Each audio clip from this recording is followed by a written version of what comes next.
అందరికీ నమస్కారం.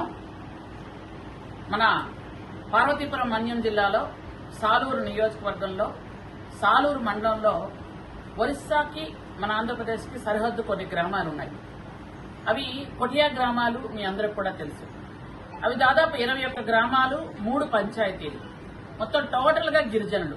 ఆ గిరిజన గ్రామాల్లో ఎప్పటికప్పుడు ఒరిస్సా పోలీసులు వాళ్ళని ఎప్పుడు ఇబ్బంది పెడుతూనే ఉంటారు. ఎందుకనంటే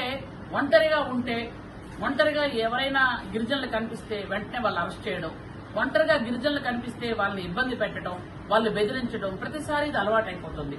ఎందుకనంటే ఇది ఆంధ్ర ఒరిస్సా సరిహద్దులు. దాదాపు 70 ఏళ్లుగా కోర్టులో నలుగుతున్న వ్యవహారం. కోర్టు స్టేటస్ కో కూడా ఇచ్చింది.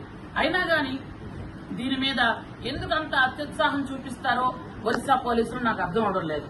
ప్రతిసారి మా గిరిజన సోదరుల్ని ఆంధ్రప్రదేశ్ లో ఉన్న వాళ్ళు ఎప్పుడు ఇబ్బంది పెడుతూనే ఉంటారు. ఎందుకంటే వాళ్ళకి ఇష్టమైతే అటువైపు వెళ్తారు, వాళ్ళకి ఇష్టం లేకపోతే లేదు. ఒక మనిషికి, ఒక వ్యక్తికి ఎక్కడ ఉండాలో వాళ్ళ స్వతంత్రం ఉండదా? మీరు ఎందుకు వాళ్ళని ఇబ్బంది పెడుతున్నారు?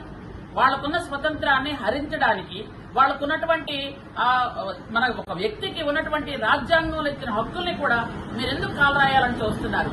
ప్రతిసారి చూస్తున్నాను నేను. ప్రతిసారి కూడా వాళ్ళని ఏదో ఒక విధంగా ఇబ్బంది పెట్టి, ఏదో ఒక విధంగా పోలీసులు వాళ్ళని హింసించడం.